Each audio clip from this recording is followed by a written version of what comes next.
Last year there was a big tsunami in Asia. I've heard that you have some media initiative. Would you mind telling us about this Children of Tsunami project at the TV? Okay, let me take a step back and tell you how we perceive the mainstream media's coverage of the disaster. As the tsunami happened on a lean news day, in fact, the news media took a few hours to get onto the multiple scenes of devastation. And by that time, in fact, the first few hours of coverage had been done by the holiday makers and those who are labeled as amateurs by the mainstream media. So this was interesting in itself, that the mainstream media had to rely on the so-called amateur coverage for the real devastation taking place, unfolding. So as soon as the media crews and the TV networks arrived on the scene of the devastation, they were overwhelmed, the national, local television as well as the foreign television crews, because the scale of the disaster, the magnitude of impact, was not something that journalists and camera crews are used to in the typical normal working lives. So they took time, and I think they did a commendable job in coping with very, very hard working conditions that prevailed in all the tsunami hit countries and locations. But as the days passed, we realized that there is a certain amount of superficial nature. The coverage was largely looking at death, destruction, and devastation. Yes, for sure, there is that element in the tsunami. In any major crisis and in any disaster, there would be that element. But there was also an equally important aspect that we felt the mainstream media did not cover, and that was how the affected people, the individuals and the communities coped with the enormous problems that prevailed immediately after. On the one hand, as we know, the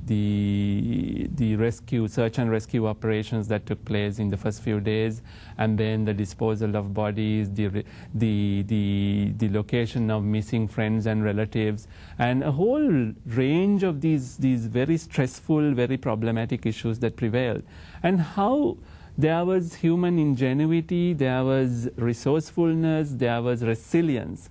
And these stories that were unfolding in many tsunami-affected towns, villages, locations, these were not getting picked up enough of the time in the media.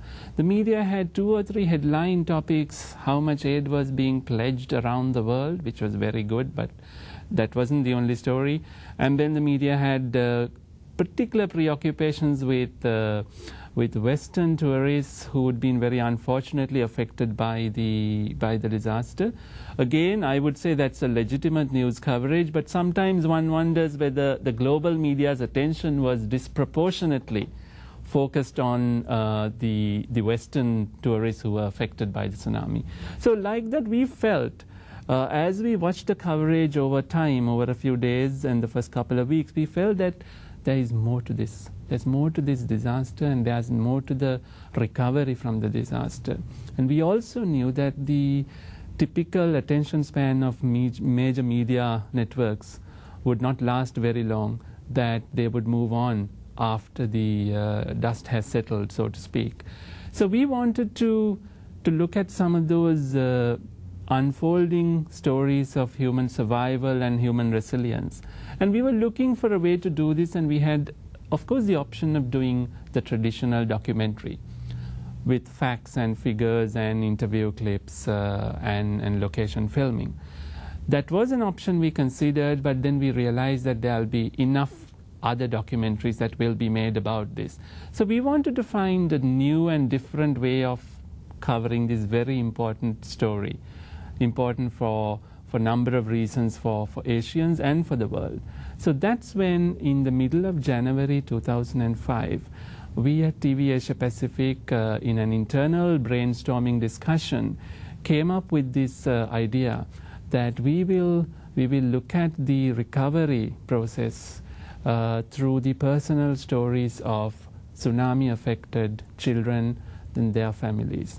And that we wanted to happen through locally based filmmakers. We as a regional organization, we didn't want to be going and filming at each of these locations. So having decided the concept, then we looked for like-minded filmmakers and television journalists who could do this in the 4 countries that were most hit by the tsunami: India, Indonesia, Sri Lanka, and Thailand.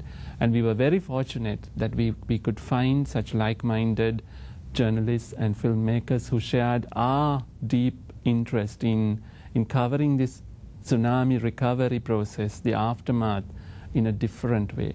So this was the genesis of the Children of Tsunami initiative.